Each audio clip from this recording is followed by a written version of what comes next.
فإن خير الحديث كتاب الله وخير الهدي هدي محمد صلى الله عليه وسلم وشر الأمور محدثاتها وكل محدثة بدعة وكل بدعة ضلالة وكل ضلالة في النار.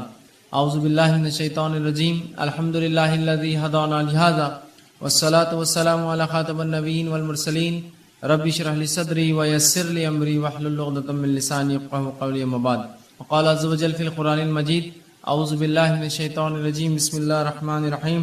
وننزل من القرآن ما هو شفاء ورحمة للمؤمنین ولا يزيد الظالمین الا خسارا. وقال النبی صلی اللہ علیہ وسلم: ان اللہ لم ينزل داعا الا انزل له شفاء فتداؤوا. اما بعد. تمام تعریفیں اس اللہ عز و جل کے لیے لائق و زیبا ہے جو تمام جہانوں کا بنانے والا اور اسے پالنے والا ہے، اور درود و سلام اس کے آخری نبی محمد صلی اللہ علیہ وسلم پر. الحمدللہ ہم اس 10 روزہ دعوتی اور اصلاحی کانفرنس کے جو ہے 9ویں نشست جو ہے 9th سیشن میں جمع ہوئے، اور انشاءاللہ عزیز جس طرح سے آپ کے سامنے اعلان کیا گیا تھا کہ میں آپ کے سامنے جو ہے بیماری اور اسلام اس عنوان کے تحت کچھ باتیں رکھنے کی کوشش کروں گا. یہ عنوان بہرحال اس کی کیا غرض ہے، کیوں اس کی ضرورت محسوس ہوئی، یہ بات بالکل مشہور اور معروف ہے. یہ بات ہم سب جانتے ہیں کہ جب بھی ہم دیکھتے ہیں سماج میں بیماریاں ایک ایسی چیز ہے جس سے کوئی انسان ایکسیپشنل اور مستثنا نہیں ہے. کوئی انسان یہ نہیں کہہ سکتا کہ جو ہے وہ بیمار نہیں ہوتا، اسے بیماری نہیں ہوئی، وہ کبھی بیمار نہ ہوا، یا اگر نہ ہوا ہے تو مستقبل میں آنے والے فیوچر میں وہ جو ہے بیمار نہیں ہوگا. تو بیماریاں ایسی چیز ہے جو انسان سے ایسی لگی ہے کہ جیسی زندگی ہے ویسی بیماریاں ہیں. انسان پیدا ہوا تو بیماریاں، پیدا ہوا تو انفیکشنز، پیدا ہوا تو فلاں مسائل، پیدا ہوا تو فلاں. اور بیماریاں مطلب انسانی سماج، انسانی زندگی سے بالکل بہت گہرائی سے لگی ہوئی، اس سے مستثنا، اس سے ایکسیپشنل، اس سے بچ کر کسی کو چارہ انسان کو ہی نہیں کہ بیمار نہ ہو. پھر چاہے یہ بیماریاں کتنی متشدد، کتنی زیادہ سخت ہوں گی، کتنی کم ہوں گی، معمولی ہوں گی یا اور زیادہ تیز ہوں گی، ایک الگ بات ہے. لیکن جب بھی لوگ بیمار ہوتے ہیں تو یہ سمجھتے ہیں کہ شاید شریعت اسلامیہ نے اس معاملے میں کوئی خاص رہنمائی نہیں کی ہماری، تو لہٰذا جب بیمار ہو جاتے ہیں تو اپنے طریقے سے، من مانے ڈھنگ سے، من چاہے ڈھنگ سے، اپنی مرضی سے جو ہے لوگ علاج کرتے ہیں. اس معاملے میں حرام اور حلال کی کوئی تمیز رکھی ہی نہیں جاتی ہے کہ کیا چیز حلال ہے، کیا حرام ہے، کیسی بیماریوں میں کیسا علاج کیا جائے، کیا چیز استعمال ہو سکتی، کیا نہیں ہو سکتی، کون سا طریقہ درست ہے، کون سا غلط ہوگا، کیا چیز کھائی جائے، کیا نہ کھائی جائے. ہم سمجھتے ہیں شاید شریعت نے اس معاملے میں رہنمائی نہ کی، اور پھر شریعت کو ایک طرف رکھ دیتے ہیں، کہتے ہیں ہاں یہ تو دین ہے، اسلام ہے، ٹھیک ہے، نماز روزہ ٹھیک ہے، لیکن ابھی ہم بیمار ہیں تو لہٰذا اس میں شریعت کا کوئی حل چونکہ نہیں ہے، وہ الٹرنیٹ ڈھونڈتے ہیں، اس سے ہٹ کر کچھ ڈھونڈتے ہیں. پھر ہم دیکھتے ہیں کہ وہ کتاب و سنت کو چھوڑ کر، شریعت کو چھوڑ کر، قرآن حدیث کو چھوڑ کر، نبی اکرم صلی اللہ علیہ وسلم صحابہ کے بتائے طریقے کو چھوڑ کر من مانی کرتے ہیں. مثال کے طور پر کوئی تعویذ لٹکا لیتا ہے، یہ سمجھتا ہے کہ اس سے شاید شفا ہو جائے، اس لیے کہ فلاں کسی نے کہہ دیا کہ بیئر پینے سے جو ہے پتھری نکل جاتی، تو ان کو لگا کہ اب علاج چکی ہے، شریعت اس میں کوئی رہنمائی تو کرتی نہیں ہے، لہٰذا اب شراب پینا شروع کر دو. کچھ لوگوں کو دیکھا گیا کہ وہ گانجا اور افیم پیتے ہیں، اس لیے کہ انہیں لگتا ہے کہ فلاں مرض کا کوئی علاج نہیں ہے، شریعت نے اس میں رہنمائی نہیں کی، لہٰذا ہم یہ کر لیں. اور پتہ نہیں کیا کیا لوگ اس میں کرتے ہیں بنا حلال اور حرام کی تمیز رکھے، بنا جانے کہ یہ چیز جو استعمال کی جا رہی ہے شریعت نے اس کو سینکشن کیا نہیں کیا، حلال جانا نہیں جانا، اس کو حرام تو نہیں قرار دیا. اور اس معاملے میں جب کوئی کہتا ہے بھائی حرام ہے حلال، تو کہتے دیکھو ہم بیمار ہیں، ہماری تکلیف ہم کو معلوم ہے، آپ ذرا خاموش بیٹھ جائے تو اچھا ہے، اس معاملے میں ہمیں کرنے دیجیے جو ہم کر رہے ہیں، اگر مجھے اس سے سکون ملتا ہے تو میں اسی کو اختیار کرتا ہوں. جیسا بہت سے لوگوں کو مرغی کا مسئلہ ہوتا ہے تو دن بھر گانے سنتے رہتے ہیں، کار میں بیٹھے گانا لگا دیا، موبائل ہینڈ سیٹ میں گانا لگا دیا، گھر کے اندر گانا لگا دیا، اس لیے کہ ان کو لگتا ہے سکون اس کے بغیر حاصل نہیں ہوگا، جبکہ شریعت نے واضح طور سے بتایا کہ حرام چیزوں سے علاج نہیں ہو سکتا ہے. تو ہم یہ سمجھتے ہیں جب بیمار ہو جاتے ہیں کہ شاید اب شریعت میں اس کی کوئی رہنمائی نہیں، لہٰذا منمانی کی جائے، اب جو چاہے کرو، جیسے چاہے علاج کرو، حرام حلال کی کوئی تمیز نہیں، چاہے میوزک کا اس میں استعمال ہو، چاہے ناچنا گانا اس میں پڑے، چاہے شراب پینا پڑے یا کوئی اور کام کرنا پڑے، سب کرو، اس لیے کہ اس معاملے میں ہم جو ہے لاوارث جیسے یا بنا سرپرستی کے چھوڑ دیے گئے، اب بہرحال معاملہ ہم کر سکتے ہیں. اسی لیے اس عنوان کو ہم نے خاص طور سے انتخاب کیا کہ اسلام کیسے رہنمائی کرتا بیماری کے تعلق سے، بیماری اور اسلام کہ ان دونوں کا تعلق ہے. نبی اکرم صلی اللہ علیہ وسلم جو ہے ساری انسانیت کے لیے آئے تھے، اور آپ نے تمام ان شعبوں کے اوپر جو ہے رہنمائی کی، مسلمانوں کی اور انسانوں کی، جو شعبے انسانوں کو جو ہے جو باتیں ان کے جو ہے درپیش آتی ہے. یہ کیسے ہو سکتا ہے جو شریعت اتنی باریک باریک باتوں کو بیان کرے، وہ اتنا بڑا ایک شعبہ انسانی زندگی کا بیماری اس کو چھوڑ دے اور ہماری رہنمائی نہ کرے، بلکہ شریعت نے رہنمائی کی بہت زبردست رہنمائی کی، بہت گہرائی سے رہنمائی کی، بہت اچھے ڈھنگ سے رہنمائی کی. یہ ہماری بدنصیبی ہے کہ اس چیز کو ہم جاننے کی نہ کبھی کوشش کرتے ہیں، نہ اس پر ہم نے کبھی عمل کیا، اور ہماری ان کوتاہیوں کو ہم یہ سمجھتے ہیں کہ شریعت نے اس معاملے ہماری رہنمائی نہیں کی. یاد رکھیے، اس کو جاننے کی ضرورت ہے. جب آپ شریعت کو پڑھیں گے، یہ شریعت ایسے ایسے شعبوں میں ایسی ایسی جگہوں پر رہنمائی کرتی ہے جہاں ہم توقع بھی نہیں کرتے کہ یہاں شاید رہنمائی ہوئی. مثال کے طور پر ایک انسان اپنی ازدواجی زندگی، میاں بیوی کے رشتے کیسے قائم رکھے، شریعت نے یہاں بھی رہنمائی کی. کچھ لوگ سمجھیں گے یہ تو بےحائی ہے، یہ بےحائی نہیں. یاد رکھیے، یہ طریقہ زندگی ہے. اگر وہاں رہنمائی نہ کرتا تو پھر انسان تو منمانے ڈھنگ سے اختیار کرتا اور انسان نہیں جانور بن جاتا. تو اس جگہ بھی شریعت نے رہنمائی کی جس جگہ کے اندر جو ہے عموماً لوگ جو ہے شرمائیں گے کہنے کے لیے، اور نبی اکرم صلی اللہ علیہ وسلم نے جو کہ سب سے باحیا شخصیت تھی وہ باتیں بھی بتائی حیا کے باوجود، تاکہ آنے والی نسلوں کو اس مسئلے میں بھی رہنمائی ہو. تو وہ دین اور شریعت اور وہ نبی کیسے لوگوں کو اس معاملے میں رہنمائی نہ کرے کہ بیماری کا کیا معاملہ ہے، بیماری میں اسلام کیا معاملہ دیتا ہے، بیمار کے ساتھ کیا سلوک ہو، کن چیزوں سے علاج کیا جائے، کون سی چیزیں حلال ہے، کون سی چیزیں حرام ہے، کن چیزوں کی تاکید کی گئی، صحت کی حفاظت کس طرح کی جائے، صحت کی اہمیت کیا ہے، بیمار ہو جائے تو کیا کیا کیا جائے، بیماری بڑھ جائے تو کیا کیا ہے، بیمار پرسی کے لیے کیا کیا جائے، اگر مرض الموت اتنا اس کا مرض بڑھ گیا کہ موت کی قریب ہے تو موت کی قریب کیا کیا جائے، اگر مرنے لگے تو مرتے وقت کیا کیا جائے، اور اگر مر جائے تو مرنے کے بعد کیا کیا جائے. یہ تمام رہنمائی شریعت نے کی ہے. مکمل طور سے ہمارے بیماری سے لے کر علاج سے لے کر شفا یا غیر شفا کی حالت لے کر اور پھر موت اور پھر بالکل موت کے بعد کے تمام معاملات بتائے. میں انشاءاللہ عزیز آپ کو بیماری کے تعلق سے حلال و حرام چند باتیں، وہ چیزیں جن سے نبی اکرم صلی اللہ علیہ وسلم نے علاج کیا، اور وہ چند رہنمائی کی بیمار سے کیسے بیمار پرسی کرے، بیماری کا مومن کو کیا فائدہ ہوتا ہے، یہ تمام باتیں آج آپ کے سامنے رکھنے کی کوشش کروں گا. میں نے آپ کے سامنے جو ہے سورہ بنی اسرائیل سورہ نمبر 17 اس کی آیت نمبر 82 تلاوت کی. اللہ فرماتا ہے وَنُنَزِّلُ مِنَ الْقُرْآنِ مَا هُوَ شِفَاءٌ وَرَحْمَةٌ لِّلْمُؤْمِنِينَ، کہ ہم نے جو قرآن کو نازل کیا اس کے اندر جو ہے مومنوں کے لیے شفا اور رحمت ہے. وَلَا يَزِيدُ الظَّالِمِينَ إِلَّا خَسَارًا، اور ظالموں کو اس کے میں خسارے کے علاوہ، ظالموں کو اس سے نقصان کے علاوہ کچھ نہیں ملتا. مطلب یہ پتا چلا کہ اللہ رب العزت نے جو قرآن نازل کیا اس میں شفا ہے. یاد رکھیے، اور شفا جسمانی، شفا نفسیاتی یا روحانی جس کو ہم کہتے ہیں، دونوں ہی شفا قرآن میں ہے. ایک آدمی جس پہ کوئی جن حاوی ہو یا مریض ہو کسی بیماری کا، ذہنی اعتبار سے آپ قرآن پڑھیے، آپ دیکھیں گے اس کو سکون و اطمینان ملتا ہے. تو یہ روحانی شفا بھی ہے. اسی طرح جسمانی شفا بھی ہے. بہت ساری بیماریوں میں نبی اکرم صلی اللہ علیہ وسلم نے قرآن کو پڑھنے کی تاکید کی.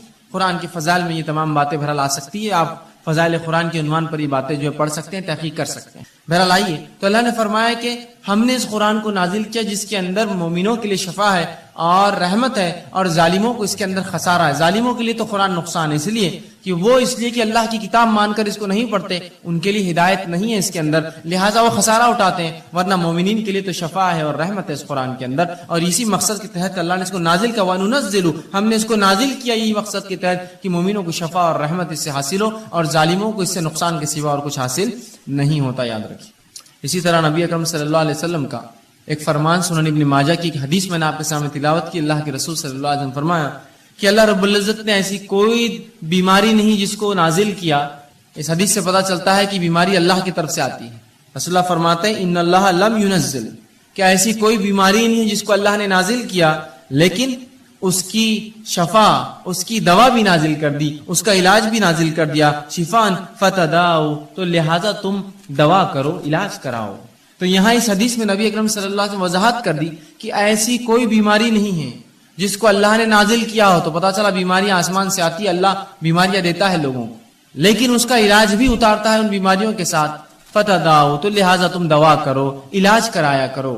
تو پتا چلا علاج کرانا چاہیے. بیماریاں اللہ کی طرف سے، بیماری اللہ بہرحال مختلف، کبھی سزا کے طور پر، کبھی آزمائش کے طور پر لوگوں کو دیتا ہے، اور اس کے بعد ہمیں حکم یہ آیا، اس کی دوا اللہ نے اتاری ہے، لہٰذا تم اس کے لیے دوا کرو، اس کے لیے علاج کرو. تو اس حدیث میں ان لوگوں کے لیے بھی تاکید ہے جو سمجھتے ہیں کہ علاج کرانا درست نہیں، بس بیماری ہے تو بس توکل کرو، اللہ پر بھروسہ کرو، بیماری کو سہتے رہو، بلکہ آپ علاج کرا سکتے ہیں. نبی اکرم صلی اللہ علیہ وسلم نے کہا دوا کرو، علاج کرواؤ بیماری کا. اسی طرح ہم دیکھتے ہیں بیماری جو ہوتی ہے یہ صحت کا الٹ ہوتی ہے. انسانی جسم کی جو کیفیات ہوتی ہیں جس پہ انسان جیتا ہے جو سماج میں، وہ دو ہی کیفیات ہوتی ہے، ایک صحت مندی کی اور ایک بیماری والی کیفیت. اب یہ ہو سکتا ہے کہ صحت مند ایک انسان مکمل ہو یا بیمار ہو، اور بیمار چاہے کچھ فیصد ہو یا کچھ زیادہ ہو یا کچھ زیادہ ہو. مختلف بیماریاں ہوتی ہیں، جیسے مثال کے طور پر انسانی جلد پہ کچھ ہو جائے، بیماری ہے، لیکن انسان اس سے بہت زیادہ پریشان نہیں ہوتا، ایک زندگی گزار سکتا ہے۔ کبھی جسم میں کسی ایک اعضاء میں بیماری ہوتی ہے جس سے اس کو تکلیف ہوتی ہے، کبھی پورے جسم میں اس کو بیماری ہوتی ہے، یا کبھی جو ہوتا ہے کہ اس کا جسم اور جو ہے تمام اعضاء کے اندر بیماریاں ہوتی ہیں، مختلف بہرحال چیزیں ہوتی ہیں۔ تو اس چیز کو ہمیں سمجھنے کی ضرورت ہے کہ اللہ کے رسول نے علاج کرانے کا حکم دیا، ٹھیک، تو ہمیں جو ہے علاج کرانے کا حکم دیا، اور بیماریاں جو ہے یہ صحت کا یاد رکھیے الٹ ہے، بیماریاں صحت کا الٹ ہوتی ہیں۔ تو اس چیز کو ہمیں سمجھنے کی ضرورت ہے کہ ایک انسان یا تو صحت مند ہوگا یا تو بیمار ہوگا، اس سے ہٹ کر کوئی تیسری اس کی حالت نہیں ہوتی، یا صحت مند اور بیماری کے بیچ میں تھوڑا زیادہ بیمار، یا کچھ صحت اور کچھ بیماری، یہ بہرحال ہو سکتا ہے، یاد رکھیے۔ تو ہمیں اس بات کو سمجھنے کی بہرحال یہ ضرورت ہے کہ انسانی سماج میں ہماری جو زندگیاں ہوتی ہیں اس کی دو ہی حالت ہے، یا تو صحت مند یا تو انسان بیمار ہوتا ہے۔ اسی طرح صحت جو ہے یہ ایک بہت عظیم نعمت ہے اللہ رب العزت کی، یاد رکھیے صحت ایک عظیم نعمت ہے، اس لیے کہ اس کے تعلق سے بار بار نبی اکرم صلی اللہ علیہ وسلم نے بیان کیا ہے۔ تو صحت کو ہم غنیمت جانیں، اس عظیم نعمت کا ہم جو ہے زبردست فائدہ اٹھائیں۔ آئیے صحت کتنی عظیم نعمت اور دولت ہے، نبی اکرم صلی اللہ علیہ وسلم فرماتے ہیں، صحیح مسلم کی روایت آپ نے فرمایا، قوی مومن بہتر ہے اس مومن اور اللہ کے نزدیک زیادہ محبوب ہے بنسبت اس کے جو کمزور مومن ہیں۔ قوی مومن جو جسمانی اعتبار سے طاقتور مومن ہے، اللہ کے نزدیک زیادہ محبوب ہے بنسبت اس کے جو کمزور مومن ہے، حالانکہ خیر دونوں میں ہے، خیر دونوں مومن میں، اس لیے دونوں ایمان والے، لیکن جو طاقتور ایمان والا ہے وہ اللہ کے نزدیک بہتر ہے۔ سوال یہ ہے طاقتور ایمان والا اللہ کے نزدیک کیوں بہتر ہے؟ اس لیے بہتر ہے اللہ کے نزدیک ایک طاقتور، اس لیے کہ جب اس میں طاقت ہوتی ہے جسمانی اعتبار سے تو وہ ڈٹ کر نوافل ادا کرتا ہے، ڈٹ کر کماتا ہے تو ڈٹ کر زکوٰۃ ادا کرتا ہے، اللہ کے گھر کا حج کر سکتا ہے، اس لیے کہ صحت ہو تو پھر حج کریں گا، بیمار آدمی کے لیے بہت مشکل ہوتا ہے، اللہ کے گھر کے طواف اور عمرے کر سکتا ہے، اور بہت سارے فائدے یاد رکھیے ایسا شخص جو ہے اٹھا سکتا ہے۔ تو لہٰذا اس لیے فرمایا ایک قوی مومن اللہ کے نزدیک زیادہ محبوب ہے بنسبت کمزور مومن کے، حالانکہ خیر دونوں میں ہے، اچھائی دونوں میں ہے، برے کوئی بھی نہیں ہے، لیکن طاقتور مومن صحت مند مومن کو فوقیت حاصل ہے کمزور مومن پہ، یاد رکھیے۔ اسی طرح صحت کی اہمیت بتاتے ہوئے نبی اکرم صلی اللہ علیہ وسلم فرماتے ہیں، جامع ترمذی کی روایت ہے، اس حدیث کو اگر ہم سمجھ لیں تو انشاءاللہ بڑا فائدہ اٹھا سکتے ہیں اپنی صحت کا۔ آپ صلی اللہ علیہ وسلم فرماتے ہیں اور کہتے ہیں، اللہ کی دو نعمتیں ایسی ہیں جس کا بہت سے لوگ فائدہ نہیں اٹھاتے۔ کیا فرما رہے نبی اکرم صلی اللہ علیہ وسلم؟ اللہ کی ایسی بہت ساری نعمتیں ہیں جن کا مومن فائدہ نہیں اٹھاتے۔ مطلب پتہ ہی چلا کہ اس کا فائدہ اٹھاؤ، اگر الگ انداز میں بولا ہے تو مانا ہی فائدہ اٹھاؤ۔ تو اللہ کی بالخصوص دو نعمتیں ایسی ہیں جس کا ہم لوگ جو ہے فائدہ کم اٹھاتے، نہیں اٹھاتے، اور فرمایا پہلا صحت۔ دو چیزیں نعمتیں اللہ کی ایسی ہے جس کا لوگ فائدہ نہیں اٹھاتے، اور خطاب ہم مسلمانوں سے، پہلا صحت کا فائدہ اٹھانا چاہیے، اس لیے کہ دوسری کی روایت میں جامع ترمذی کی آپ نے فرمایا صحت کا فائدہ اٹھا لو اس سے پہلے کہ بیماری آ جائے، تو صحت کا فائدہ نہیں اٹھاتے آپ فرما رہے۔ دوسرا جو نعمت اللہ کی جس کو ہم ضائع کرتے ہیں وہ کیا ہے؟ آپ فرماتے ہیں دوسرا والفراغ اور خالی وقت۔ یہ دو نعمت اللہ کی عظیم نعمت ہیں، ایک صحت اور خالی وقت، اور رسول اللہ فرماتے ہیں ان دو کا مومن فائدہ نہیں اٹھاتے ہیں۔ اور واقعی میں بات کتنی سچ ہے کہ جب اللہ ہمیں صحت دیتا ہے تو ہم کوئی کام نہیں کرتے ہیں، جب بیماری آتی تو ذکر و اذکار، صدقات، نوافل سب کا ہمیں جوش جاگ جاتا ہے۔ جب صحت تھی کیوں نہیں فائدہ اٹھایا؟ جب ذکر و اذکار کرتے، جب نمازیں پڑھتے، قیام کرتے، اہتمام کرتے، اس لیے کہ جب اللہ نے طاقت دی تھی۔ یا پھر جوانی تو چھوڑ دیتے ہیں، جوانی جب گزر جاتی ہے اور بڑھاپے میں پھر تمام اعمال کرنے کی کوشش کرتے جو جوانی کی عبادتیں تھیں۔ یقیناً شریعت یہ نہیں کہہ رہی کہ بڑھاپے کی عبادتیں قبول نہیں ہوتی، لیکن جوانی کی عبادتیں زیادہ مطلوب ہے بڑھاپے کے مقابلے میں، اس لیے کہ یہاں انسان ینگ ہوتا ہے، اس میں جوش ہوتا ہے، اور بہت سارے ایسے کام کر سکتا ہے جو عمر نہیں کر سکتا ہے بڑھاپے کی عمر میں۔ تو کہا دو ایسی نعمتیں ہیں جس کا انسان فائدہ نہیں اٹھاتے، لوگ فائدہ نہیں اٹھاتے، مسلمان نہیں اٹھا رہے ہیں، ایک صحت اور دوسرا الفراغ اور خالی وقت۔ کتنی صحیح بات کہی۔ آج کتنا خالی وقت ہمارے نوجوانوں کے پاس ہے، لیکن کیا اس کا استعمال ہو رہا ہے؟ نہیں ہوتا ہے۔ کہاں ہوتا ہے؟ لوگ کہتے ہیں میں مصروف ہوں، لیکن مصروفیت کیا ہے؟ 2 گھنٹے 4 گھنٹے کہیں جا کے اور اس کے بعد خالی وقت بیٹھے ہیں، کبھی کھا رہے ہیں، کبھی کھیل رہے ہیں، کبھی بیٹھ رہے ہیں، کبھی چائے کی دکان پہ، کبھی ہوکو پارلر کے اندر ہے، تو کبھی جم میں پڑے ہوئے، تو کبھی سوئمنگ پول پہ خالی وقت گنوا رہے ہیں، تو کبھی گھومنے پھرنے جا رہے ہیں۔ گویا اگر ایک انسان پورا 1 مہینہ اپنا شیڈیول نکالے، اپنا ٹائم ٹیبل بنائے، تو دیکھیں اس کے اندر سے میں سمجھتا ہوں بمشکل ہر روز 2 سے 3 گھنٹے ایسے جو واقعی میں جینوین یقینی طور سے وہ جو کچھ کام کرتا ہے، باقی سب رکامہ ہوتا ہے، خالی ہوتا ہے، اور فالتو کاموں کو وہ کام سمجھتا ہے۔ تو تو کتنی صحیح بات آپ صلی اللہ علیہ وسلم فرمائی. 2 نعمتیں ہم ضائع کرتے ہیں, ایک صحت, دوسرا خالی وقت. تو صحت کا استعمال کر لیجئے, اس سے پہلے بیماری آئے. خالی وقت کا استعمال کر لیجئے, اس سے پہلے کہ اللہ ایسی مصروفیت دے پھر آدمی خالی ترستا رہے, کاش کہ یہ ٹائم ہوتا تو یہ کرتا, کاش یہ وقت ہوتا تو یہ کام کرتا. 2 نعمتوں کا رسول اللہ فرماتے ہیں. تو پتہ چلا صحت بڑی عظیم نعمت ہے, تبھی کہا جا رہا ہے کہ ان 2 نعمتوں کا لوگ فائدہ نہیں اٹھاتے ہیں. اسی طرح جامع ترمذی کی روایت ہے, آپ صلی اللہ علیہ وسلم فرماتے ہیں, بہرحال جو پہلی حدیث میں نے اس سے پہلے بیان کی وہ صحیح بخاری کی روایت تھی. جامع ترمذی کی روایت ہے, آپ صلی اللہ علیہ وسلم فرماتے اور کہتے ہیں, اللہ کی نعمتوں میں سے جن کا سوال روز محشر سب سے پہلے ہونے والا ہے. اللہ کی نعمتوں میں سے جس کا سوال قیامت کے روز, آپ صلی اللہ علیہ وسلم فرماتے ہیں کہ قیامت کے روز جو اللہ رب العزت کی نعمتیں ہیں جن کے تعلق سے سوال کیا جائے گا, اور سب سے پہلے جس کا سوال کیا جائے گا, آپ فرماتے اور کہتے ہیں کہ سب سے پہلے اس سے پوچھا جائے گا کہ کیا میں نے صحت مند جسم نہ دیا تھا. جو اللہ رب العزت بندوں سے سوال کریں گا اس میں سب سے پہلا سوال کیا ہونے والا, رسول اللہ فرماتے ہیں وہ یہ ہوگا, کیا میں نے صحت مند جسم نہیں دیا تھا, بتا اب کیا کیا اس کا, کیا جواب دیں گے ہم؟ اے اللہ صحت دی تھی تو میں نے تو منشیات میں, نشوں میں, تمباکو خوری کے اندر, سگریٹ نوشی کے اندر جسم کو برباد کیا, کھیل کود کے اندر وہ کام نہیں کر پایا. یہ جواب دیں گے, سوال ہونے والا ہے. صحت دیا تھا, جسم دیا تھا, اچھا کیا کیا استعمال کیا, کتنی نمازیں پڑھی, کتنے نوافل کا اہتمام کیا, مال و دولت دیا تھا اس کے ساتھ صحت دی تھی, کتنے حج اور عمرے کیے تو نے, کیسی اپنی صحت کو لگایا, میری راہ میں کوئی کوشش کی, مومنوں کی کبھی مدد کی, مصیبت زداؤں کے لیے آگے بڑھا, جو جسمانی قوت تھی اس کا استعمال کیا, اس کے ساتھ مالی اثر. سوال ہونے والا, جسم دیا تھا, کیا جواب دیں گے ہم؟ بلکہ ایک روایت میں آتا ہے کہ اللہ پوچھیں گا میں نے جسم دیا تھا, کس چیز میں اس کو برباد کیا تو نے, اس جسم کو کہاں لگایا, وہ جسم تو نے کہاں اس کو بوسیدہ کر کے آیا, کیا جواب دیں گے ہم؟ آج ہم دیکھتے ہیں کہ لوگ یا ہمارے نوجوان طبقہ جو ہے بوڑھے ہوتے جا رہے ہیں, کام کر کے تھک گئے, اور نوجوان سستی اور کاہلی کے اندر اتنے ہی زیادہ آگے بڑھے ہوئے کہ انسان گھر کا بوڑھا کام کر کے تھکا ہوا ہے, اور نوجوان جو ہے بالکل آرام کر رہے ہیں, ان کو کوئی فکر نہیں, نہ گھر کی, نہ کمانے کی, نہ آگے چیزوں کی. اللہ رب العزت کو یاد رکھیے, اگر اللہ نے کتنا بھی دیا, یہ جسم جو اچھا دیا ہے صحت مند, قیامت کے روز سوال ہونے والا ہے, کیا پہلا سوال یہ ہونے والا ہے, اچھا جسم دیا تھا, یہ سوال ہوگا. اب اس کا مطلب یہ ہوا, یہ سوال ہے تو جواب دینا پڑے گا, کیا اس کا, کہاں لگایا وہ جسم, کیسے استعمال کیا, کیسے اس کو کمزور اور بوڑھا کیا. تو ہمیں یہ اللہ کے سامنے جواب دینا ہوگا, اللہ میں نے جو تیری عبادتوں میں, ریاضت میں اور دیگر علوم دین میں, تیرے کام میں, حلال روزی کمانے میں, اپنے بیوی بچوں کی پرورش میں اس کو لگایا, جواب دینا ہوگا. اور ورنہ اگر کھیل کود میں, فالتو کاموں میں, سگریٹ بیڑی تمباکو میں, چوراہوں پر بیٹھ کے کھانے اور پینے میں, دیکھیے لوگ چوراہے پہ بیٹھے اور کھا رہے پی رہے, 2-2 4-4 گھنٹے روز برباد کرتے ہیں. یہی وہ لوگ ہیں جن سے تلاوت قرآن کا سوال ہو تو کہتے وقت نہیں ہے.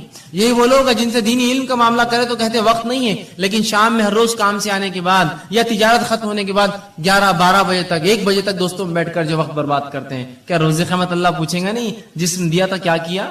اللہ میں تو نکڑوں پہ بیٹھتا تھا, میلے ٹھیلوں پر جاتا تھا, اور چوراہوں پر بیٹھتا تھا, اور دوستوں سے بات چیت کرتا تھا. یہ جواب دیں گے اپنے رب کو. کھیل کود میں نے ضائع کیا, کھیل کود کی عمر ہوتی, کھیلنا چاہیے. کچھ لوگ تو ایسے ہو جاتے ہیں کہ عمر پوری گزر گئی, ان کو بچے ہو جاتے پھر بھی کھیلتے رہتے ہیں, اس کا شوق ہے, اس کا شوق ہے. اور جب دینی کام کی بات کی جائے تو بھائی چھٹی نہیں ہوتی, کیسے کرے, کیوں, جس دن چھٹی ہوتی ہے اس دن کیا, اس دن تو کھیلنا ضروری اور فرض ہے نا مجھ پر, تو وہ دن تو چھوڑ دیجیے آپ. سوال یہ اللہ رب العزت کو ہم کو جواب دینا ہے, اچھا جسم دیا تھا, کہاں لگا کر آیا, اس جسم کا, اس صحت کا کیا استعمال کیا. ٹھیک ہے, تو صحت جو ہے ایک عظیم نعمت ہے. اب جب یہ نعمت ہے تو ہر نعمت کی حفاظت کرنا پڑتی ہے, یاد رکھیں. اسی طرح صحت کی بھی حفاظت کرنا پڑے گی, اور مومن کے لیے صحت کی حفاظت کرنا فرض ہے. میرے اور آپ کے لیے اپنی صحت کی حفاظت کرنا فرض ہے. گویا ہر وہ چیز جو صحت کے خلاف جاتی ہے اس کو ہم استعمال نہیں کر سکتے ہیں. اور یہ بات کتنی درست ہے کہ ایک انسان, اگر آپ میرے گھر آئے اور میرے گھر آ کر تشریف رکھے, اور میں آپ کو جو ہے رکابی کے اندر بسکٹس لا کر دوں, اور کہوں کہ یہ بسکٹ کھانے سے ہو سکتا ہے آپ مر جائیں, یا یہ چائے میری پی لیجیے, ہو سکتا ہے یہ چائے پی کر آپ کو کینسر ہو جائے, اور آپ کو لا کر کھانا کھلاؤں, اچھا کھانا, بریانی, نان خلی, اور کہوں یہ کھانا کھانے کے بعد ہو سکتا ہے آپ جو ہے کچھ دن کے بعد جو ہے گلے کے کینسر سے, یا جو ہے منہ کے کینسر سے, یا دانتوں کے کینسر سے, یا جسم کے سڑنے سے آپ مر سکتے ہیں, یہ نوش فرمائی, تو کیا وہ چیز آپ کھائیں گے؟ اس لیے کہ آپ کہیں گے صحت کی حفاظت فرض ہے. لیکن یہ جاننے کے باوجود کہ صحت کی حفاظت فرض ہے, ایسے کتنے لوگ ہیں کہ وہ پڑیاں اور تمباکو اور سگریٹ پیتے ہیں جس پہ کھلا لکھا ہوا ہوتا ہے cigarette smoking is injurious to health, it may cause cancer, اور پوری تفصیلات آج کل کمپلسری وارننگ جو آتی ہیں. بلکہ ایسی وارننگ جو اگر کوئی تمباکو کمپنی نہ لکھے تو اس پر فائن ہوتا ہے, معلوم آپ کو, اس پر فائن ہوتا ہے. اس لیے کہ یہ ثابت ہے ایک دنیا کی مشہور اور معروف کمپنی مالبورو نے ایک مرتبہ یہ کیا کہ وہ اپنی سگریٹ کی ڈبی پر لکھتا نہیں تھا اشتہار، اور اس نے کئی زمانے تک فروخت کی. ایک خاتون کو اس سے کینسر ہوا، وہ پیتی تھی اس لیے کہ اس پہ لکھا نہیں تھا، اس کو لگا یہ سیف ہے کینسر سے. اس نے اس کو پیا، اس کو کچھ سالوں کے اندر کینسر ہوا. اس نے اس پہ جو ہے اس کمپنی پہ جو ہے کیس جو ہے ڈال دیا، کہا کہ یہ کمپنی لکھا کیوں نہیں جب اس میں اتنی خطرناک چیزیں تھیں جس سے میں بیمار ہو سکتی ہوں. کمپنی کو بہرحال اس سے کمپلائن کرنا پڑا، وہ کیس جیتی اور اس کو $32 بلین اس نے جو ہے اس کمپنی کو پے کرنا پڑے، اسے ایک اکیلی خاتون کو $32 بلین کا کیس ٹھوکا تھا اس نے، اور اس کو ملا پورا پیسہ. اس لیے کہ انہوں نے کیوں نہیں چھاپا اپنے اس پر، جبکہ معلوم تھا اس کو 3 سال میں کینسر ہو سگریٹ پینے. اس کو لگا اس سے کینسر نہیں ہوتا، اچھی برانڈ کی کمپنی ہے سگریٹ. یہاں لکھی ہوئی چیزیں ہیں کہ صحت کے خلاف ہے، کینسر ہو سکتا ہے، مر سکتے ہو، ٹیوبروکلوسس ٹی بی ہو سکتا ہے، تمہیں کچھ بھی ہو سکتا ہے، لیکن اس کے باوجود بھی دیکھیے دھڑلے سے ہم پیے جا رہے ہیں. صحت ایک نعمت ہے، اس کی حفاظت مجھ پر آپ پر فرض ہے. وہ بسکٹ میرے گھر کے آپ نہیں کھائیں گے جس کو میں کھلاتے وقت کون سے کینسر ہو سکتا ہے، اس سے بیمار ہو سکتا ہے، اس سے ٹی بی ہو سکتا ہے. پھر کیسے ہم وہ چیزوں کو استعمال کرتے ہیں اپنی نفس پہ حاوی ہونے دے جو اتنی نقصان دہ. اور صحت کی حفاظت فرض ہے، تو یاد رکھیے اپنی صحت کی حفاظت اور دوسروں کی حفاظت ہم کو کرنا ہے. یہ نہیں کہ ہم اپنی صحت کی حفاظت کریں دوسروں کو نقصان پہنچائیں. یہ بات ان کے لیے بھی ہے جو لوگ اللہ کی جو نعمت صحت ہے اللہ دیتا ہے تو اس کو خراب کاموں میں استعمال کرتے ہیں اور وہ سیدھا کرتے ہیں اس میں، اور یہ نہیں دیکھتے کہ اس سے صحت کا کیا نقصان ہے. یاد رکھیے صحت کی حفاظت فرض ہے، اس لیے کہ اللہ کی دی گئی نعمت ہے، اور اگر صحت نہ ہوئی تو کوئی عبادت آپ اور میں نہیں کر سکتے. سوچیے مت کہ ہم کبھی عبادت کر پائیں گے زندگی بغیر صحت کی. عبادت کیسے کریں گے بتائیے؟ روزہ رکھنا ہے، صحت نہیں ہے. زکات وہ دیں گا جو کمائیں گا، بیمار کما نہیں سکتا ہے. نماز پڑھنا ہے، صحت نہیں، فرض مشکل سے ہوتی ہے تو نوافل اور دیگر نمازیں کیا پڑھوں؟ صحت ہر چیز کے لیے ضروری ہے، یاد رکھیے. ایک مومن کے لیے تو اور زیادہ اس کی اہمیت بڑھ جاتی ہے، جو دنیا میں آیا ہی اللہ کی عبادت کے لیے، اس کے لیے تو صحت بڑی افضل ہے. تو صحت کی حفاظت میرے اور آپ کے لیے فرض ہے، اس کو خامخواہ برباد اور ضائع ہم لوگ نہ کریں. اسی طرح صحت کی حفاظت کے لیے شریعت نے اتنے احکامات جاری کیے. مثال کے طور پر صحت کی حفاظت کرو، طہارت کیا کرو. طہارت کرنا مطلب وضو کرنا، غسل کرنا، پیشاب پاخانے کے لیے پانی کا استعمال کرنا. یہ صحت کے لیے تو ہے تاکہ انسانی زندگی محفوظ ہے، گندگی سے پاک، گندگیوں سے بیماریاں آتی ہیں. صحت کے لیے دیکھیں کتنا خیال ہے، کہا طہارت کا حکم دیا. اسی طرح جو ہے کھانے پینے میں حرام اور حلال کی تمیز بتائی کہ دیکھو یہ حلال ہی حرام ہے. حرام چیزیں تمام صحت کے لیے نقصان دہ، حلال چیزیں تمام فائدے مند ہیں. تو کہا یہ حلال ہے یہ حرام ہے. تو دیکھیے یہاں بھی شریعت نے تاکید کی صحت کی حفاظت کے لیے. اسی طرح جو ہے ایسے کاموں سے انسانی جسم کو روکا، انسانوں کو روکا جو اس کے جسم کو ہلاک کر سکتے ہیں، جیسے زنا اور دیگر اور ایسے کام جو غلط بدفعلی انسان شرمگاہ سے کر سکتا ہے. کہا یہ تمام کام بہت خطرناک ہوتے ہیں. آج انسانیت دیکھ رہی جن لوگوں نے جو ہے یہ سمجھا کہ یہ جو رشتے ہوتے ہیں، یہ جو نکاح ہوتے ہیں، سب فالتو چیزیں، بس انسانی زندگی ایسی ایسے جانور ہوتا ہے، بس گزارو، جہاں چلا منہ مار دو، جہاں چلا شرمگاہ کا کسی کے ساتھ استعمال کر لو. آج دیکھیے کتنی بدترین بیماریوں میں ملوث ہے. کسی کو ایڈز ہے تو آج کل STDs جو ہوتے ہیں سیکچولی ٹرانسمیٹڈ ڈیزیز کی بھرمار. تو کہا زنا کے قریب نہ جانا. دیکھیے صحت کی حفاظت کے لیے کہا نا، زنا کرو گے تو اتنی گندی گندی بیماریوں میں ملوث ہو جاؤں گے، تو صحت کی حفاظت کی. اسی طرح اچھا کھانا کھانے کا حکم دیا کہ اچھا کھانا کھاؤ، حلال اور طیب چیزیں کھاؤ. اسی طرح جو ہے کسرت کرنے کا حکم دیا کہ صحت کو اچھا رکھو، جس کے لیے کسرت ورزش کیا کرو. اسی طرح کھیل کود کا بھی حکم دیا، وہ کھیل کود جو انسانی جسم کو اور سماج کے لیے فائدے مند ہوتا ہے، جیسا گھڑ سواری ہو سکتا ہے، آرچری ہو سکتا ہے، شوٹنگ ہو سکتا ہے، جو انسانی نفس کو فائدہ دے، کچھ اس میں جو ہے ایسے ہنر پیدا کرے جو فائدے مند ہے. تیرنا سیکھے، یہ سب اچھی چیزیں، سائیکلنگ کرے، رننگ سیکھے، یہ سب انسانی. تو کسرت کا حکم دیا، کھیل کود کا حکم دیا، اور بہت ساری ایسی دیگر احکامات سنائے تاکہ ایک مومن صحت مند رہے. یاد رکھیے صحت کا شریعت نے بڑا خیال رکھا، اور اسی کے لیے حرام حلال، اچھا اور برے کی تمیز رکھی. یہاں مت جاؤ، یہاں جاؤ، یہ مت کرو، یہ کرو، یہ سب صحت کے لیے. طہارت کرو، طہارت لیا کرو. یہ تمام چیزیں میری اور آپ کے صحت کے لیے شریعت نے کی. صحیح مسلم کی ایک روایت آتی ہے، نبی اکرم صلی اللہ علیہ وسلم فرماتے اور کہتے ہیں، کتنا دیکھیے اس امت کے صحت کا آپ نے خیال رکھا. اور رسول اللہ فرماتے ہیں، یہ غائب کے علم میں سے آپ فرماتے اور کہتے ہیں، برتن کو اور پانی کی جو تھیلیاں ہوتی تھی اس زمانے میں چمڑے میں پانی بھرا جاتا تھا، تو اس کو رات میں باندھ کر رکھا کرو. اس لیے کہ سال میں کوئی ایک دن ایسا ہوتا ہے کہ اللہ رب العزت آسمان سے بیماری نازل کرتا ہے، اور وہ بیماری جو ہے آسمان سے اترتی ہے، اور ایسی کسی کھلی چیز کو جب پاتی ہے جس کا ڈھکن رکھا نہ گیا ہو، کوئی کھانے کا برتن اس پہ ڈھکن نہ ہو، اس کا منہ بند نہ ہو، یا کوئی پانی کا ایک برتن ہو جس کا منہ بند نہ ہو، تو اس میں داخل ہو جاتی ہے. کیا فرمایا آپ نے؟ یہ بھی غائب کا معاملہ ہے. آپ بھی کہہ سکتے ہیں بیماری تو جراثیم پھیلاتے ہیں، اور جراثیم تو کہیں بھی جا سکتے ہیں. یہ غائب کا اس لیے میں نے پہلے کہہ دیا. اللہ بیماری کو جب نازل کرتا ہے، رسول اللہ فرماتے ہیں ہر روز اپنے برتنوں کو کھانے کی ڈھکا کرو اور پانی پینے کی چیزوں کو بند رکھا کرو، اس لیے کہ سال میں ایک دن ایسا ہوتا ہے جب اللہ آسمان سے بیماری کو نازل کرتا ہے، اور وہ بیماری جو انسانوں میں آتی ہے، اور ہر وہ کھلی چیز، کھلا برتن اور کھلا پانی کا جو حصہ ہوتا ہے اس میں داخل ہو جاتی ہے. تو کہا کھانے پینے کی چیزوں کو ڈھکا رکھو. ویسے بھی کھانے پینے کی چیزوں کو آپ ڈھکیں گے تو یہ بیماری سے تو آپ بچے ہی رہیں گے، ساتھ میں گندگیوں سے، مکھی مچھر سے، غلاظت سے، دھول مٹی سے، اور پتہ نہیں کیا کیا کتنے فائدے ہیں. تو آپ سال بھر ڈھکے رکھیں. کہ تو ایک دن کب آئیں گا نہیں پتا ہے، تو گویا سال بھر ڈھکیں گے، مطلب سال بھر اپنے کھانے اور پینے کی حفاظت کرو، کھلا مت چھوڑا کرو، گندگی مت داخل ہونے دو. دیکھیے کتنا جو ہے شریعت نے حفاظت کی، صحت کی ایک مومن اور ایک مسلمان. اسی طرح بیماری جو ہوتی ہے وہ صحت کی الٹ ہوتی ہے. اب بیماری کیا ہے؟ بیماری کو ہم یوں کہہ سکتے ہیں، اس کی تعریف میں دے سکتے ہیں کہ انسانی جسم میں کوئی اعضاء میں تکلیف ہو یا کمی ہو یا بگاڑ آ جائے. پورے انسانی جسم میں یا کسی ایک اعضاء میں کوئی تکلیف ہو یا بگاڑ آ جائے، یہ بیماری ہوتی ہے. انسانی جسم میں مطلب پورے شریر میں، پورے جسم میں، یا کسی ایک اعضاء میں، ہاتھ، پیر، سر، کان، ناک، منہ، گلا، انگلیاں، کچھ بھی ہو سکتا ہے. کسی ایک اعضاء میں کوئی تکلیف ہو یا اس میں کوئی بیماری ہو، اس چیز کو یا اس میں کوئی بگاڑ آ جائے یا کمی آ جائے، اسے بیماری کہا جاتا ہے. سر درد ہو رہا ہے، بلڈ پریشر ہے، شوگر ہے، یہ پورے جسم کی بیماریاں خون کے اندر رہتی ہیں. ہاتھ میں تکلیف ہے، ہاتھ کھینچتا ہے، پیر میں فلاں ہے، انگلیاں خراب ہو جا رہی ہے، فلاں ہوتا ہے، کان میں ٹیچ، تو یہ اعضاء کی بیماریاں. تو کوئی بھی چاہے پورے جسم میں کوئی چیز ہو تکلیف دے یا جو ہے کسی اعضاء میں، اسے بیماری کہا جاتا ہے، یاد رکھیں. اسی طرح بیماری جو ہوتی ہے یہ مومنوں کے لیے آزمائش ہوتی ہے، یاد رکھیں. بیماری مومنوں کے لیے آزمائش. اور اللہ رب العزت مومنوں کو کیوں آزماتا ہے؟ وہ اس لیے آزماتا ہے تاکہ جانے، جانچے، پرکھے کہ جب ہم دعویٰ کرتے ہیں ایمان کا تو کتنے سچے ہم دعوے میں، اور جب اللہ اس دعوے کے مطابق آزمائش کرتا ہے تو کتنے کھرے اس آزمائش میں اترتے ہیں. تو اللہ رب العزت مومنوں کو آزماتا ہے بیماری کے ذریعے. تو یاد رکھیے مسلم کی روایت ہے، صحیح مسلم اور مسند احمد کی، آپ صلی اللہ علیہ وسلم فرماتے ہیں مومن کا معاملہ بڑا عجیب ہے. جب اللہ اسے فراوانی دیتا ہے، خوشحالی دیتا ہے تو اللہ کا شکر بجا لاتا ہے، یہ اس کے لیے خیر ہے، ثواب کا باعث ہے. اور جب اللہ تنگ دستی دیتا ہے، مصیبت دیتا ہے، پریشانی دیتا ہے، بیماریاں دیتا ہے تو تب صبر کرتا ہے، یہ اس کے لیے خیر اور باعث کا معاملہ ہوتا ہے. اور یہ معاملہ سوائے مومن کے کسی اور کا نہیں ہوتا. مطلب مومن کے تمام معاملے خیر اور برکت والے ہیں کہ اگر اللہ نے فراوانی دی اللہ کا شکر ادا کرتا ہے، اس کا اجر پاتا ہے. اللہ نے تنگ دستی دی، مشکل دی، بیماری دی تو اس پر صبر کرتا ہے، اور ان دونوں کے اندر وہ جو ہے بدلہ پاتا ہے.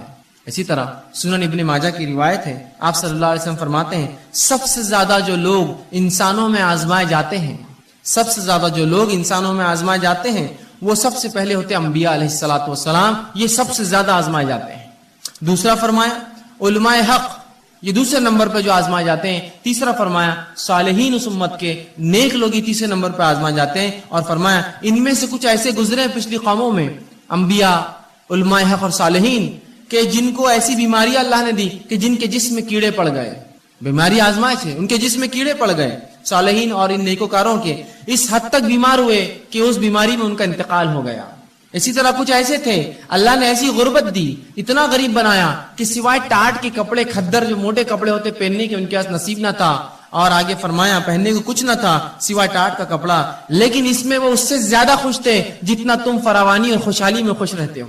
مطلب یہ انبیاء، یہ علماء حق اور یہ صالحین ان بیماریوں میں، ان پریشانیوں میں، ان غربت میں بھی اتنے خوش تھے، اتنے مطمئن تھے کہ جتنے ہم لوگ خوشحالی میں خوش نہیں ہوتے ہیں. اس لیے کہ یہ انبیاء، یہ علماء حق، یہ صالحین جانتے ہیں کہ یہ آزمائش اللہ کی طرف سے ہے، اور ہر آزمائش کا مومن کو کیا ملتا ہے؟ بدلہ ملتا ہے. تو جب بھی ہماری آزمائش ہو یاد رکھیے ہم صبر کریں. اور اللہ رب العزت کسی بھی انسان کو اس کے طاقت سے زیادہ نہیں آزماتا. اللہ سبحانہ تعالیٰ سورہ بقرہ سورہ نمبر 2 آیت میں 286 میں فرماتا اور کہتا ہے لا یکلف اللہ نفسا الا وسعها. اللہ کسی نفس کو اس کے طاقت سے زیادہ نہیں آزماتا. یاد رکھیے مجھے اور آپ کو ہماری طاقت سے زیادہ نہیں جو ہے آزماتا ہے، بلکہ جتنی طاقت ہے اتنی ہی آزمائش آتی ہے. تو اگر بیماری دی تو یہ طاقت تھی تب دی، مصیبت دی طاقت تھی تب دی، کسی نعمت کو دے کر چھین لیا یہ طاقت تھی تبھی چھینا. اللہ کسی کو اس کے جو ہے برداشت سے زیادہ نہیں آزماتا. اور اللہ کا معاملہ تو ہر بار یہ ہوتا ہے. سورہ بقرہ سورہ نمبر 2 آیت میں 175 میں فرمایا اور کہا یرید اللہ بکم اليسر ولا یرید بکم العسر، کہ اللہ رب العزت تو تمہارے ساتھ آسانیاں کرنا چاہتا ہے، وہ تمہیں مشکلات میں نہیں ڈالنا چاہتا ہے. تو یہ بیماریاں میرے اور آپ کے لیے آزمائش ہے. اب جب بھی کوئی بیمار ہو تو ہم صبر کریں، اس لیے کہ صبر کرنے والوں کے تعلق سے سورہ بقرہ سورہ نمبر 2 آیت میں 156 میں کہا فبشر الصابرین، کہ صبر کرنے والوں کو بشارت دو. یہاں خوشخبریاں دینے کا حکم دیا کہ جو لوگ صبر کرتے ہیں فبشر الصابرین الذین اذا اصابتهم مصیبۃ قالوا انا للہ وانا الیہ راجعون، کہ جو لوگ مصیبت جن پر آتی ہے اور مصیبت میں صبر کرتے ہیں ان کو خوشخبریاں دے دو، اور جب ان پر مصیبت آتی ہے تو یہ مومن کہتے ہیں قالوا انا للہ وانا الیہ راجعون، ہم اللہ کی طرف سے آئے تھے، اس کی طرف لوٹ کر جانا ہے۔ تو ہمیں صبر کرنا چاہیے، اللہ کسی کو بھی اس کی طاقت سے زیادہ نہیں آزماتا، جب آزمائش ہوتی تو ہمیں صبر کرنا چاہیے۔ آئیے صحیح بخاری اور صحیح مسلم کی روایت ہے، آپ صلی اللہ علیہ وسلم فرماتے اور کہتے ہیں جب ایک مسلمان کو کوئی ایذا پہنچتی ہے، تکلیف پہنچتی ہے، بیماری کی شکل میں، کسی کی موت کی شکل میں، کسی اعضاء کے ضائع ہونے کی شکل میں، کسی اور اس میں مصیبت، پیسے میں، مال میں کمی، اولاد میں کمی، پھلوں میں کمی، روزی میں کمی، جب کسی ایک مومن کے تعلق سے آپ فرماتے ہیں مسلم کو ایذا یا بیمار ہوتا ہے تو اللہ تعالیٰ اس کے گناہوں کو ایسا دھو دیتا ہے جیسے ایک جھاڑ جس پر سوکھی پتیاں ہوں وہ سوکھنے سے گر جاتی ہیں۔ ایک مومن کو جب تکلیف، مصیبت، بیماری آتی ہے تو اللہ اس کے گناہوں کو ایسا اس سے الگ کر دیتا ہے جیسے کہ ایک جھاڑ جس کے پتے سوکھ چکے ہیں وہ اس سے الگ ہو جاتے ہیں۔ ایسے مومن کے گناہ جو ہے بیماری کی وجہ سے، مشکل اور تکلیفوں کی وجہ سے دور ہو جاتے ہیں۔ تو ہر تکلیف جو مومن کو ہے اگر صبر کرے تو باعث اجر بنتی ہے، اس کے گناہ اس سے جھڑ جاتے ہیں۔ اسی طرح سنن ابو داؤد کی روایت ہے، آئیے وہ لوگ جو بیمار رہتے ہیں، پریشان ہوتے ہیں، پریشان مت ہوئیے، سنیے نبی اکرم صلی اللہ علیہ وسلم کیا فرماتے ہیں اور کہتے ہیں۔ آپ فرماتے ہیں اللہ مسلمانوں کے گناہ بیماریوں کی وجہ سے دھو دیتا ہے، اللہ مسلمانوں کے گناہ بیماریوں کی وجہ سے دھو دیتا ہے، اس حد تک کہ جیسے سونا اور چاندی کے میل کو آگ الگ کر دیتی ہے، بیماریاں مومن سے اس کے گناہوں کو ویسی الگ کر دیتی ہے جیسے آگ سونے اور چاندی کے میل کو الگ کر دیتی ہے۔ آپ جانتے ہیں نا سونے چاندی کو صاف کرنے کے لیے اس کو آگ میں ڈالا جاتا ہے، پگھلنے کے بعد سونا چاندی جو ہے رہ جاتا ہے اور غلاظت اوپر آتی ہے، اس سے نکال لی جاتی ہے۔ تو آپ سن فرماتے ہیں بیماریاں مومن کو ایسا پاک کرتی ہے گناہوں سے جیسا آگ سونے اور چاندی کے میل کچیل کو نکال دیتی ہے۔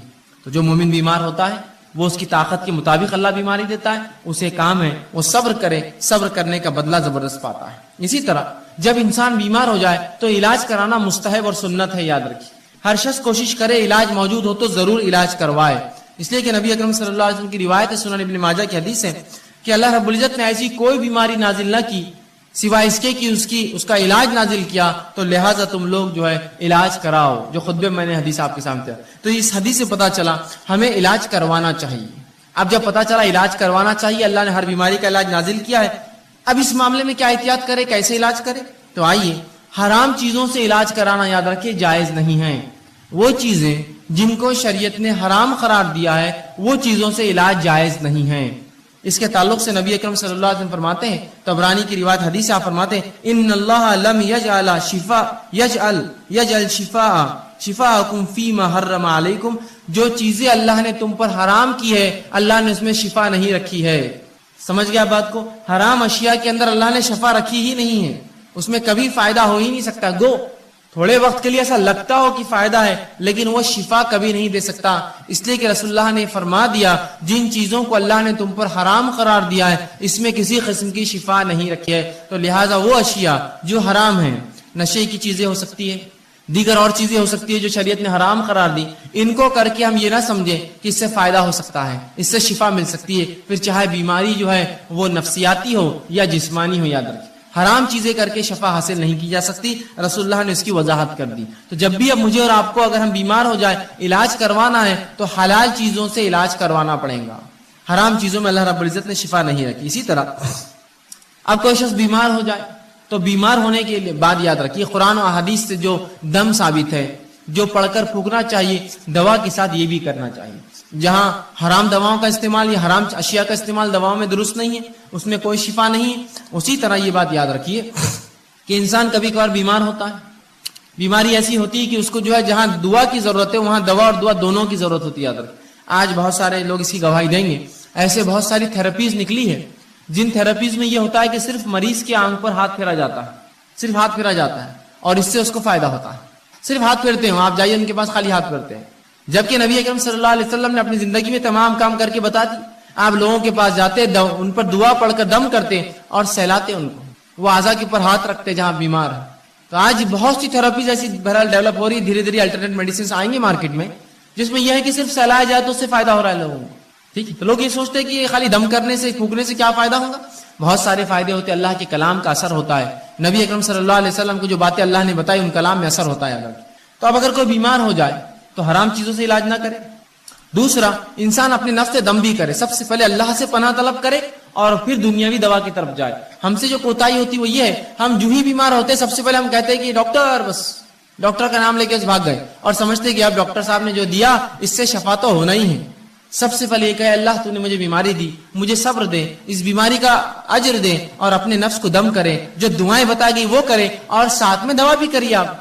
تو ہم دوا کا طریقہ کیا اپناتے ہیں؟ پہلے فوراً بھاگتے ڈاکٹر کے پاس، یہ سمجھتے ہیں مکمل 100% شفا اللہ نے اس کے ہاتھ میں رکھی ہے، اور لہٰذا جب یہ دوا دیں گا تو میں جو ہے مشفی شفا یاب ہو جاؤں گا، مجھے اس سے صحت مل جائیں گی. یاد رکھیے غلط. ہمیں سب سے پہلے اللہ پر توکل بھروسہ کر کے، اللہ سے دعا کر کے، وہ تمام باتیں جو نبی اکرم صلی اللہ علیہ وسلم نے قرآن میں بتائی اس کا استعمال کر کے ساتھ میں علاج کروانا ہے. یاد رکھیے خالی علاج پر آپ بھروسہ کریں گے تو اللہ رب العزت کبھی شفا نہیں دیں گا. اور جو آج ہماری کوتاہی ہوتی ہے، علاج جب ہم بیمار ہوتے ہیں سب سے پہلے سوچتے ہیں دواخانے گئے تو اچھے ہو جائیں گے، بلکہ کچھ لوگ تو نفسیاتی مریض ہوتے ہیں، خالی دواخانے کا چکر بھی مار کے تو بالکل ریلیکس ہو جاتے ہو، بہت اچھا لگ رہا بولتے ہیں. اور کبھی کبھار تو خالی گولیاں آپ دے دیجیے ان کو بھی میٹھی اور کھٹی کھانے کے لیے، بولتے ہیں بہت فائدہ ہو گیا، اتنا فائدہ ہوا کہ اسی کو انتہا نہیں. صرف جو نفسیاتی تھی. اگر آپ خالی نفسیاتی سوچ کر اتنا فائدہ محسوس کر سکتے ہیں تو سوال ہی جب اللہ پر بھروسہ رکھ کر وہ دعاؤں کو آپ دم کریں گے کتنا اللہ فائدہ دیں گا. آدھی بیماری کا مسئلہ تو وہیں حل ہو جاتا ہے. تو کوشش کرے کہ اپنے نفس پہ دم کرے. آئیے وہ تمام باتیں جو نبی اکرم صلی اللہ علیہ وسلم نے بتائی دم کے تعلق سے، مختصر کچھ روایتیں آپ کے سامنے رکھتا ہوں. نبی اکرم صلی اللہ علیہ وسلم فرماتے اور کہتے ہیں دم کے تعلق سے لا باسا بالرقا ما لکم یکن فیہ شرک، کہ ایسے دم کرنے میں، ایسی چیز پڑھ کر دم کرنے پھونکنے میں کوئی حرج نہیں جس کے اندر شرک نہ ہو.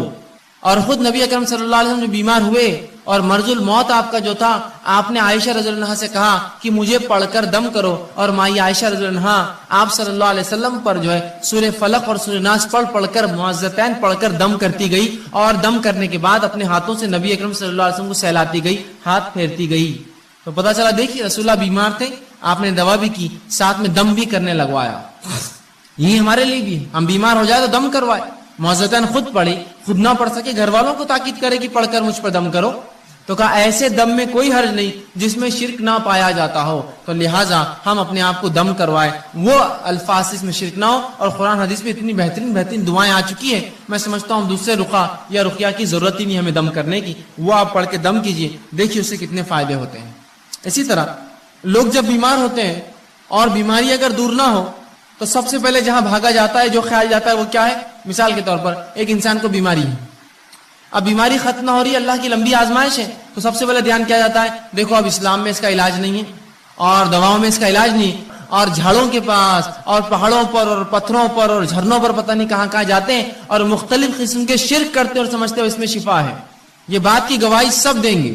سب کے شریعت نے یہاں بھی رہنمائی کی، کہا بیماری اللہ کی طرف سے صبر کرو، اس کا بدلہ طلب کرو، اور حلال چیزوں سے علاج کرو، اور جو دم ہے کتاب و سنت ثابت وہ دم کرو، لیکن حرام کام نہ کرو. تو سب سے پہلا کام جو کرتے ہیں ہم لوگ تعویذات، تعویذ کی طرف سب سے پہلے متوجہ ہوتا ہے. یہ تعویذ یہاں باندھ لو تو ہاتھ کی بیماری دور، وہ تعویذ پیر پہ باندھ لو تو پیر کی بیماری دور، یہ تعویذ کمر پہ باندھ لو تو کمر کا مسئلہ حل ہو گیا، یہ تعویذ کو سر پہ باندھو تو یہ مسئلہ ہو گیا، یہ کڑا پہننے سے بیماری دور رہتی، فلاں کڑا ہاتھ پہ باندھنے سے یہ ہے، چاندی کا کڑا پیر میں ڈالے تو یہ ہوتا، کان میں ایک بالی ڈالے تو مرغی کا مرض دور ہو جاتا، فلاں کرے تو فلاں ہوتا، ناک ٹوچ دیے تو فلاں ہوتا، اور ہما اقسام کی، وہاں کڑا لگا دی تو یہ ہوتا، یہاں چھلا ڈالے تو فلاں ہوتا، وہاں بلا اگر رکھے چاندی کا تو وہ مسئلہ حل ہو جاتا، وہاں گھوڑے ہوتے نا، گھوڑے بنے ہوئے پتہ نہیں ہاتھی بنے ہوئے لے جا کر اور جو بلے رکھتے ہیں چاندی کے، یہ ڈالنے سے فلاں ہوتا، وہاں خفل ڈالنے سے یہ ہوتا، وہاں تاگا باندھنے سے مسئلہ ہوتا، یہاں کوڑی اور سیپی رکھنے سے یہ مسئلہ حل ہو جاتا، وہ دھاگا کالا یوں باندھے، یہ پیلا دھاگا، دانت نکلنے کے لیے بچوں کی آسانی ہو تو فلاں پتہ نہیں تعویذ پہنا دیا جاتا، ہاتھ میں فلاں رکھے تو نظر نہیں لگتی. یہ تمام فالتو باتیں، یہ خرافات ہے، یاد رکھیے تمام حرام چیزیں ہیں. نبی اکرم صلی اللہ علیہ وسلم نے جہاں پڑھ کر دم کرنے کا حکم دیا وہیں تعویذ اور گنڈوں کی حرمت یاد رکھی بیان کی کہ یہ تعویذات کچھ نہیں کر سکتے انسان کو. آئیے جو لوگ تعویذات پہنتے بیماری کے علاج کے لیے، سنیے نبی اکرم صلی اللہ علیہ وسلم کیا فرما رہے ہیں. آپ نے مسند احمد کی روایت فرمایا اور کہا من علق تمیمۃ فقد اشرک، جس نے کسی بیماری کے علاج کے لیے، کسی فتنے سے بچنے کے لیے، شیطانی وسوسوں سے بچنے کے لیے، کسی آفت کو ٹالنے کے لیے، کسی اچھائی کو لانے کے لیے تعویذ لٹکا لیا، من علق تمیمۃ فقد اشرک، اس نے شرک کیا. اندازہ لگا رہے ہیں آپ شرک کس کو کہتے ہیں؟ اللہ کے ساتھ اس تعویذ کو شریک کیا. ابھی تعویذ کی شکل تاگے ہو سکتے ہیں، دھاگے ہو سکتے ہیں، کڑے ہو سکتے ہیں، مالے ہو سکتے ہیں، سیپی ہو سکتے ہیں، کوڑیاں ہو سکتے ہیں، اور پتہ نہیں کیا کیا انسانی کھوپڑی کی ہڈیاں ہو سکتی ہے، جانوروں کی جو ہے جلدیں ہو سکتی ہے، الو ہو سکتا ہے، کوا ہو سکتا ہے، تیتر بٹیر، کچھ بھی پتہ نہیں. لوگ کہتے ہیں یہ کرنے سے بہت فائدہ ہوتا ہے، فلاں کرو، الو کو کاٹ کے ذبح کرو تو یہ ہوتا ہے، بڑواغل کو فلاں کرو تو یہ ہوتا ہے، فلاں چیز کی تمام حرام چیزیں.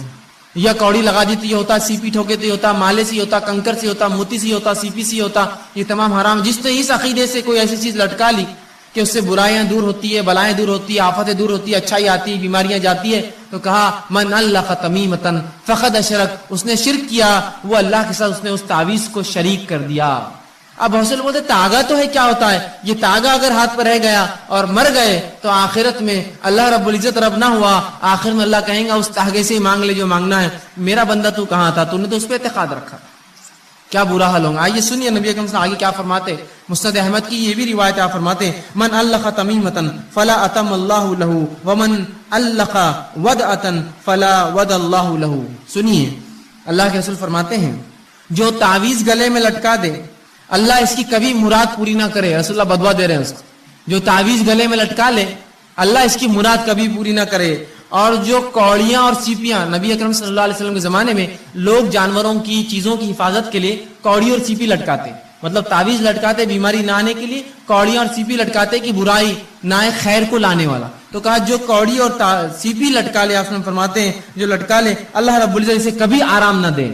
جو تعویذ لٹکا لے اللہ رب العزت آپ فرما رہے ہیں کہ اس کو جو ہے کبھی جو ہے اللہ کے رسول فرماتے ہیں کہ اس کی مراد پوری نہ کرے اللہ، جس نیت سے ٹانگ کبھی نہ کرے. اور جو سیپی لٹکا لے، کوڑیاں اس زمانے میں لوگ لگاتے تھے تاکہ اس سے خیر آئے، فرمایا اللہ اس کو کبھی آرام نہ دے. اسی طرح آپ صلی اللہ علیہ وسلم نے مسند احمد کی روایت ہے ایک شخص کو دیکھا جس کے ہاتھ میں ایک ڈنڈ پر ایک کڑا تھا.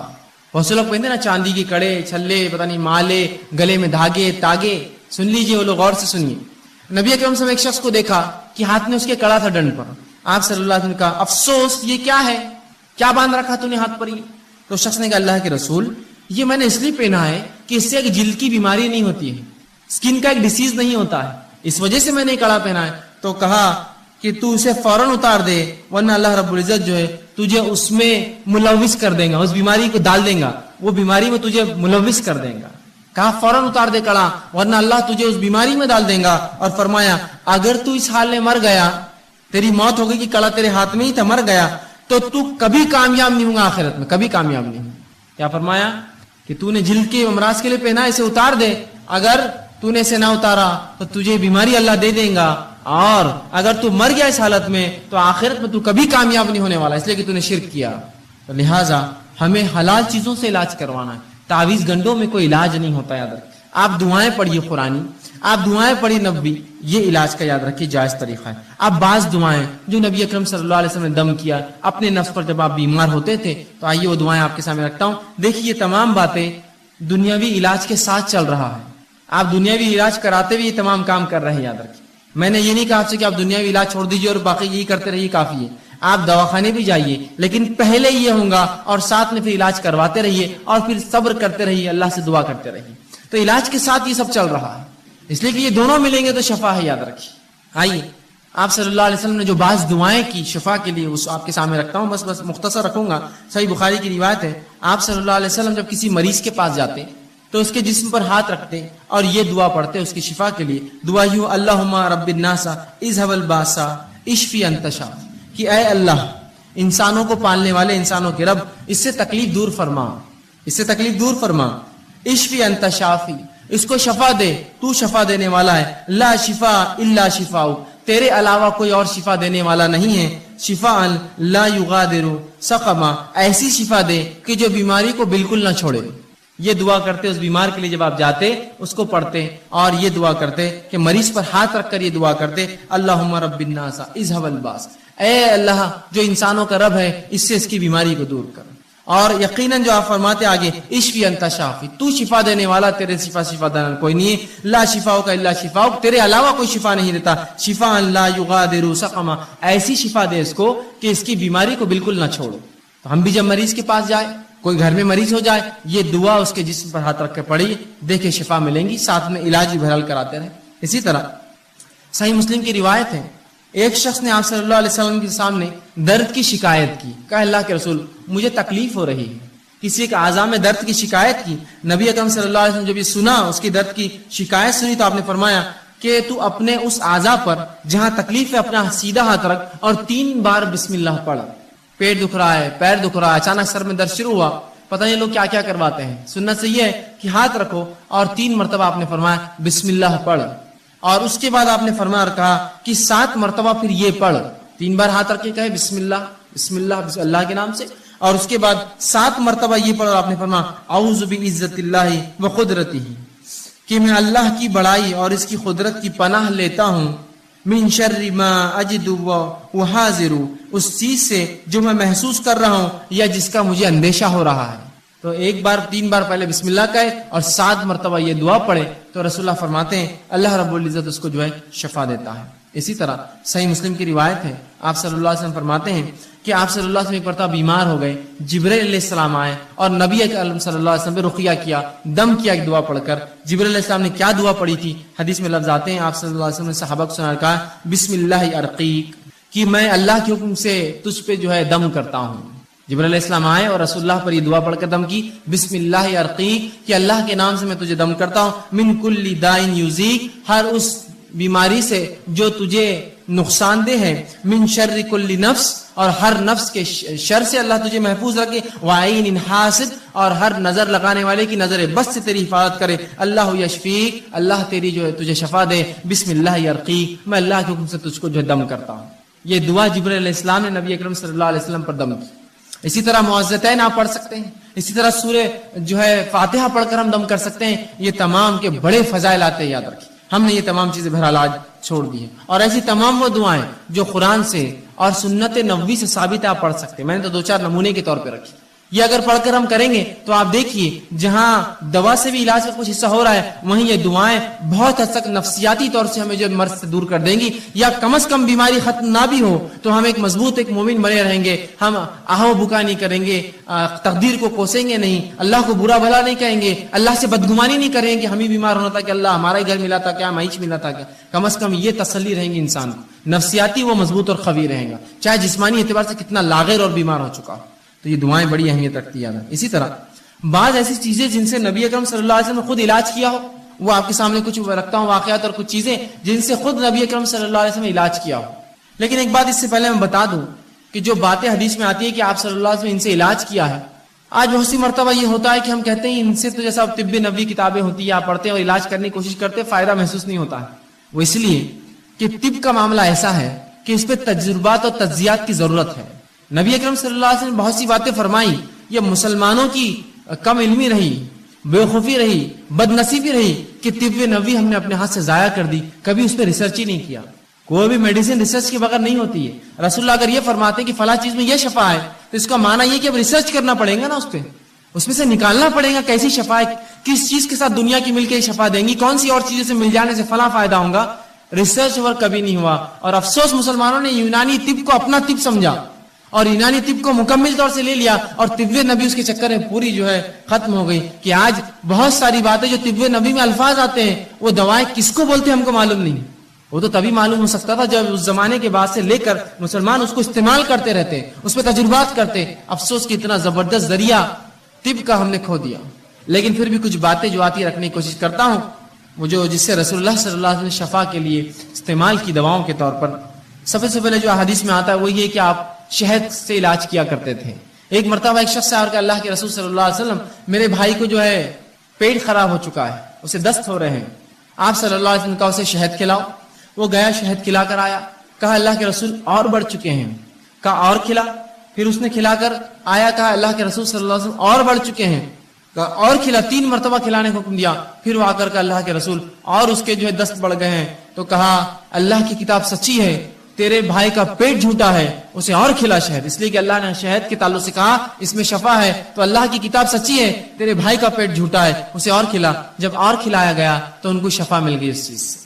آپ دیکھ رہے جہاں شہد کھلایا گیا وہیں عقیدہ دیکھیے ساتھ میں، کھلا اس کو، اس میں شفا ہے، بس اگر کہہ دیا تو کہہ دیا. یہ نہیں کہ اور عموماً دیکھے تو شہد کھلانے سے بہت سے لوگوں کے جو ہے دست اور بڑھ جائیں گے، ظاہر تو یہ دکھتا ہے لیکن اس میں شفا ہے، وہ شفا اور فائدہ دیتا ہے. اس لیے کہ کبھی دست کا روکنا درست ہوتا ہے اور کبھی ان کا نکل جانا اچھا ہوتا ہے، تاکہ بیماری جو اندر ہے جراثیم پورے نکل جائے پیخانے کے ذریعے. تو کہا تیرا بھائی کا پیٹ جھوٹا ہے، اللہ کی کتاب سچی، اور کھلا اس کو ایک بار. اور کھلایا، دست بند ہو گئے. شہد کے ذریعے شفا. اسی طرح آپ صلی اللہ علیہ وسلم نے زمزم کا استعمال کیا شفا کے لیے, اور فرمایا زمزم جس